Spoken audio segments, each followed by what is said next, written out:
Hello दोस्तों, आपके अपने YouTube चैनल एग्जाम फास्ट में स्वागत है। मैं संदीप सर आज आप लोगों का संविधान का प्रैक्टिस सेशन लेकर आया हूं, जो कि काफ़ी महत्वपूर्ण है और ऐसी ही लगातार प्रैक्टिस सेशन चलती रहेगी।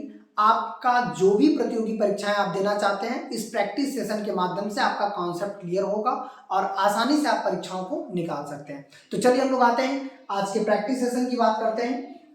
और एक विशेष सूचना देख लीजिएगा, बहुत जल्द आप लोगों का एप्स अपडेट होने वाला है और वो सही हो जाता है तो आप लोगों को कह सकते हैं कि यहाँ पर प्रैक्टिस सेट चल रहा है, वहाँ पे पूरी की पूरी जो है जीएस पढ़ाई जाएगी, वो भी आसान भाषा में, आपको पूरा समझ में आएगा।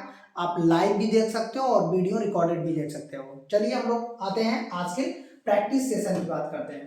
तो यहाँ पर देखिएगा, प्रैक्टिस सेशन में हम लोग बात करते हैं कि भारतीय संविधान की किस अनुसूची में राज्य की राजभाषा, याद रखिएगा, राजभाषा या भाषाओं को अपनाने की एक प्रक्रिया है। इसका मतलब है जो 343 है, ये तो हिंदी भाषा कह रहा है ना, यहाँ पर क्या कह रहा है, अपनाने की प्रक्रिया है। तो ये क्या हो जाएगा, 345 में आपको अपनाने की प्रक्रिया है, बाकी 343 में हिंदी राजभाषा है, ये बातें करता है। और इसका उपयोग और इसको अपनाने की प्रक्रिया, ये सभी बातें जो है इसके अंतर्गत आती है। तो इसका सही आंसर क्या हो जाएगा, 345। चलिए और आगे बढ़ते हैं।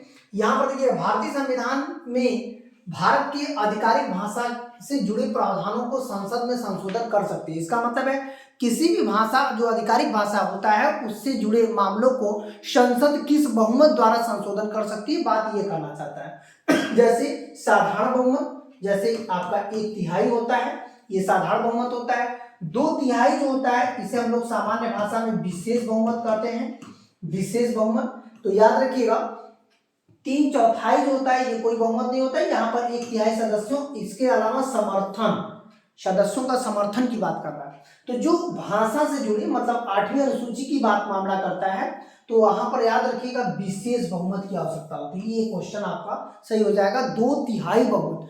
भाषा से जुड़े मामले को 2/3 बहुमत, कान में बैठा लीजिएगा, 2/3 बहुमत। और यदि मान लीजिए किसी राज्य का जो है राज्य बनाना है, कोई नया राज्य बनाना है, तो उसके लिए साधारण बहुमत से भी काम हो जाएगा। मतलब कि सभी संसद के सदस्यों के साधारण बहुमत से भी हो जाएगा, लेकिन उसके लिए राज्य के अनुसमर्थन की आवश्यकता होती है।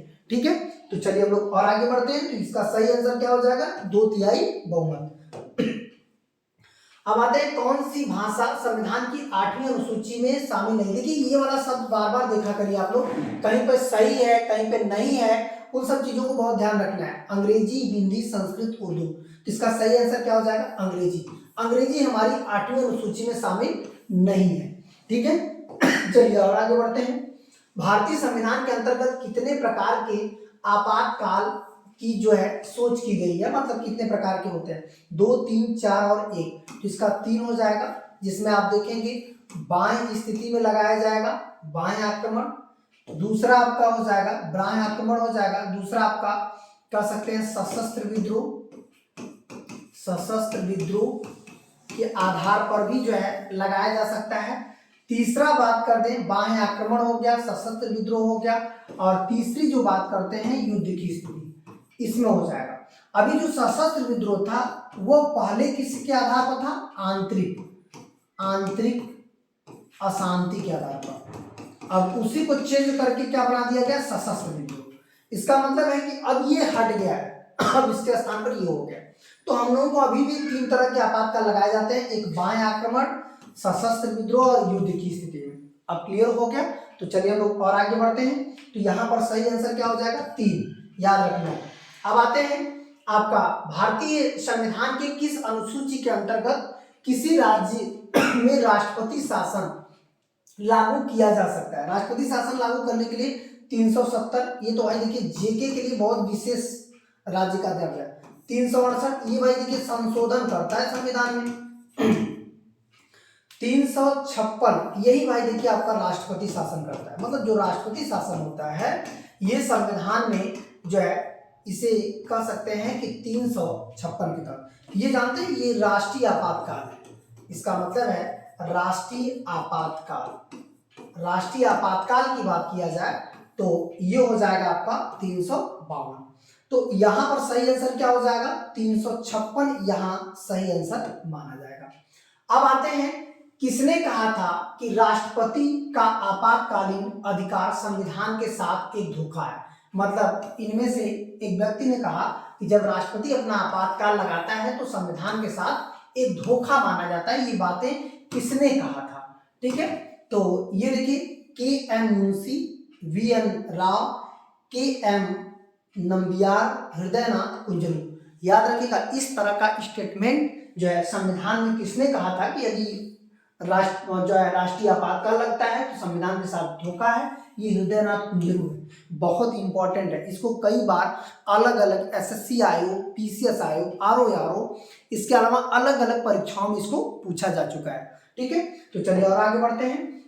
यहाँ पर देखिएगा, भारतीय संविधान के अनुच्छेद 356, जो 356 आपका राष्ट्रपति शासन लागू होता है, इसका सर्वप्रथम कहां पर लागू किया गया था, जो राष्ट्रपति शासन। तो राष्ट्रपति शासन उत्तर प्रदेश में, ट्रावनकोरा कोचीन में, पेप्सू में बिहार में। पेप्सू जो होता है वो पंजाब होता है। और याद रखिएगा, सबसे पहले 1951 में पेप्सू में ही जो है राष्ट्रपति शासन की घोषणा की गई थी। और सबसे ज्यादा भी राष्ट्रपति शासन 56 माह तक पेप्सू में ही लगा था, मतलब पंजाब में ही सबसे लंबे समय तक जो है राष्ट्रपति शासन रहा। फिर आते हैं कि प्राय किसकी सलाह पर राज्य में राष्ट्रपति शासन लागू होता है। जो राज्य में राष्ट्रपति शासन लागू होता है वो मुख्यमंत्री से सलाह लेता है राष्ट्रपति, की लेजिस्लेटिव असेंबली से लेता है, कि गवर्नर, जिसे हम लोग सामान्य भाषा में राज्यपाल बोलते हैं, उससे लेता है, कि उच्च न्यायालय के मुख्य न्यायाधीश से। तो इसका सही आंसर क्या होगा, राज्यपाल की सलाह पर ही राष्ट्रपति क्या करता है, राष्ट्रपति शासन की घोषणा करता है। राष्ट्रपति शासन अधिकतम लगाया जा सकता है, कितने समय तक लगाया जा सकता है, 1 वर्ष, 2 वर्ष, 6 माह, 3 वर्ष। तो इसका सही आंसर क्या हो जाएगा, जो है 3 वर्ष तक अधिकतम लगाया जा सकता है। एक बार में यदि पूछेगा, मतलब एक बार में कितनी बार लगाया जा सकता है, तो एक बार में केवल 6 माह के लिए लगाया जाता है, और अधिकतम जो है 3 वर्ष तक लगाया जा सकता है। इतना आपको ध्यान रखना है, अधिकतम 3 वर्ष और एक बार में जो है 6 माह। लेकिन पंजाब में क्या हुआ कि थोड़ा सा अपवाद हो गया, अपवाद। पंजाब में संविधान में संशोधन पढ़ना पड़ा, क्योंकि वहां पे 56 महीने तक जो है राष्ट्रपति शासन लगा रहा, इस राज्य में, पंजाब में। तो इतनी बातें आपको ध्यान रखनी है, क्योंकि ये आपके एग्जाम में क्वेश्चन पूछे जा सकते हैं। इस तरह का क्वेश्चन आपके एग्जाम में पूछा जा सकता है। इसी वजह से आपका प्रैक्टिस कराया जा रहा है, कि ताकि आप ज़्यादा से ज़्यादा जो है इस प्रैक्टिस सेशन पर ध्यान दें। देखिए, आपको जो है रातों दिन मेहनत मैंने इसलिए किया कि आप अब किसी भी एग्जाम में बैठें तो आपको आसान लगे। प्रैक्टिस सेशन करते करते आपको बहुत सारी चीज़ें आ जाएंगी। तो लगातार प्रैक्टिस में बने रहिएगा, ठीक है। तो चलिए हम लोग और आगे बढ़ते हैं। भारत में वित्तीय आपातकाल की घोषणा, यहाँ पर देखिए वित्तीय आपातकाल बोल रहा है। थोड़ा सा क्वेश्चन को देखिएगा, आज तक कितनी बार लगा है, 5 बार, 4 बार, 1 बार, कभी नहीं। तो वित्तीय आपातकाल की जो घोषणा होता है वो अनुच्छेद 360 के तहत होता है। यहाँ पर देखिए 360 जो है वित्तीय आपातकाल की घोषणा करता है, वित्तीय आपातकाल। और ये आपातकाल यदि देखा जाए तो एक बार में यदि देखा जाए तो केवल यदि घोषणा किया जाएगा ना, तो केवल 2 माह, 2 माह का मतलब होता है 60 दिन तक ही घोषणा किया जा सकता है एक बार में, ठीक है। और दूसरी बात हम लोग यहाँ पर करें कि जैसे यहाँ पर 60 दिन तक की बात करता है, दूसरी यहाँ पर घोषणा किया जाए, इसकी घोषणा कौन करता है, राष्ट्रपति करता है। एक बात है यहाँ पर ये भी आपको क्लियर रखनी है कि इसकी घोषणा राष्ट्रपति 360 के तहत करता है। भारत में अब तक कभी नहीं लगा है, मतलब एक भी बार इस तरह का आपातकाल की घोषणा नहीं की गई है, ठीक है। तो ये जो पॉइंट हमने लिखवा है उसको भी आप बहुत अच्छे से ध्यान दीजिएगा। अब आते हैं, आपातकाल किसी राज्य की विधानसभा की अवधि बढ़ाई जा सकती है। जैसे कोई भी आपातकाल लगता है तो उस समय विधानसभा की अवधि कितने समय के लिए बढ़ाई जा सकती है, और कौन बढ़ाता है, तो याद रखिएगा संसद बढ़ाती है। और एक बार में कितने समय के लिए बढ़ाती है, 1 वर्ष के लिए बढ़ाती है। अब तक ऐसा कितनी बार हुआ है, तो आप देखेंगे अब तक 1976 और 77 में ऐसा हुआ था, जब लोकसभा और विधानसभा दोनों का जो है, विधानसभा दोनों का आपातकाल के दौरान उस समय सशस्त्र विद्रोह, मतलब आंतरिक अशांति लगा था, आंतरिक अशांति भारत में लग गया था, राष्ट्रीय आपातकाल। अशांति। इसी के आधार पर आप देखेंगे 1 साल के लिए जो है बढ़ा दिया गया था 1 वर्ष के लिए। तो यहाँ पर देखिए राष्ट्रपति द्वारा, संसद द्वारा, राज्य के राज्यपालों द्वारा, राज्य विधान मंडल द्वारा। तो इसका सही आंसर क्या हो जाएगा? संसद द्वारा। देखिए इस पर थोड़ा सा ध्यान दीजिएगा। उस समय संसद में जो प्रधानमंत्री थी, प्रधानमंत्री इंदिरा गांधी थी। इसका मतलब यदि पूछेगा किस प्रधानमंत्री ने ये घोषणा करवाया था, इंदिरा गांधी ने जो है करवाया था, इंदिरा गांधी। तो ये बहुत इंपॉर्टेंट आपके एग्जाम में क्वेश्चन बन सकते हैं। ठीक है, अब आते हैं कि आपातकाल की घोषणा का स्वीकृति हेतु संसद में के समक्ष रखा जाता है। जैसे कोई भी आपातकाल यदि हम घोषित करते हैं तो संसद कितने समय के अंदर इसको स्वीकृति दे दे कि भाई आपातकाल लगा दो, नहीं तो बहुत खतरा हो जाएगा। कम से कम वहां पे समय रखा जाता है, क्योंकि ज्यादा से ज्यादा समय रखा जाएगा तो 6 महीना हो जाएगा, तो बहुत सारी घटनाएं भारत में घट सकती हैं। तो ऐसे में संसद को कम से कम समय दिया जाता है कि इतना सोच करके जल्द से जल्द जो है ये समक्ष रख करके और उसको प्रस्ताव दे दिया जाए। 1 माह, 2 माह, 6 माह या 1 वर्ष। तो इसका क्या हो जाएगा? 1 माह के भीतर जो है संसद इसके लिए प्रस्ताव देती है। ठीक है, तो चलिए और आगे बढ़ते हैं। यहां पर देखेंगे कि कह रहा है कि निम्न में से किन अनुच्छेद में राष्ट्रीय आपातकाल के दौरान निलंबित नहीं किया जाता। मतलब यहाँ पर निलंबित न करने की बात कर रहा है कुछ अनुच्छेदों को। तो ये कौन सा अनुच्छेद है जो आप लोगों को लगातार मैं बताता हूं कि मौलिक अधिकार में 2 ऐसे अनुच्छेद हैं जहां पर आपातकाल यदि भी लग जाए ना तो वो निलंबित नहीं हो सकते। मैंने बार बार इस बात को कहा। तो ये देखिए 14, 15, 19, 20, 21, 22, 20, 21। तो इसका सही आंसर क्या हो जाएगा? 20 और 21 ऐसे आपातकाल हैं, ऐसे अनुच्छेद हैं जो मौलिक फंडामेंटल हमको मिला है, फंडामेंटल राइट, जिससे निलंबित कभी नहीं होते हैं। ठीक है, तो चलिए और आगे बढ़ते हैं। यहां पर हो जाएगा कि निम्न में से किस राज्य में राज्यपाल शासन के अधिरोपण का प्रावधान नहीं है। मतलब राज्यपाल शासन नहीं लगाया जा सकता।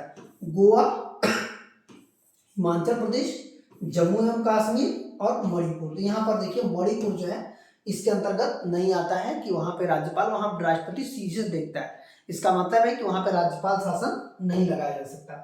अब आते हैं राज्यपाल वहां पे सीधे प्रधानमंत्री और उसका सुरक्षा एजेंसियां वहां देखती है। भारत में राष्ट्रीय आपातकालीन की घोषणा करने का आधार निम्न में से कौन नहीं है? युद्ध, भाई आपको 3 आधार बताए थे, 3 आधार होता है और ये तीनों आधार यदि देखा जाए क्या क्या होता है? युद्ध, बाह्य आक्रमण, आंतरिक शांति के खतरा, सशस्त्र विद्रोह। तो यहाँ पर जो आंतरिक शांति है यही आपका सही आंसर हो जाएगा। आंतरिक शांति का जो खतरा है ये आपका सही आंसर हो जाएगा। बाकी जो है ये 3 घटनाएं नहीं घटती हैं। तो चलिए और आगे बढ़ते हैं। यहाँ पर हम लोग मैपिंग की बात करें तो यह आपका दूसरा पॉइंट चला आएगा। ठीक है, तो आज जो है इतना ही बात करते हैं और अगले दिन जो है हम लोग और भी इससे आगे सेशन चलाते रहेंगे। लगातार आपका क्वेश्चन बनता रहेगा और प्रैक्टिस होता रहेगा। ये आपके एग्जाम के लिए बहुत इंपॉर्टेंट है। ROAR हो, चाहे PCS हो, चाहे आपका SSC GD कोई भी एग्जाम हो, GS काफी महत्वपूर्ण है आपके परीक्षाओं में मेरिट बनाने के लिए। लगातार ऐसे प्रैक्टिस में जुड़े रहिएगा। आप अपने एग्जाम फास्ट फैमिली को प्रयास करिए कि और ज़्यादा से ज़्यादा लोगों को जोड़ें, ज़्यादा से ज़्यादा शेयर करें। यह फैमिली जितना ही मजबूत होगी आपको उतना ही हमें भी एनर्जी मिलेगी और हम आगे भी इससे भी बेहतरीन कंटेंट लेकर आते रहेंगे। धन्यवाद।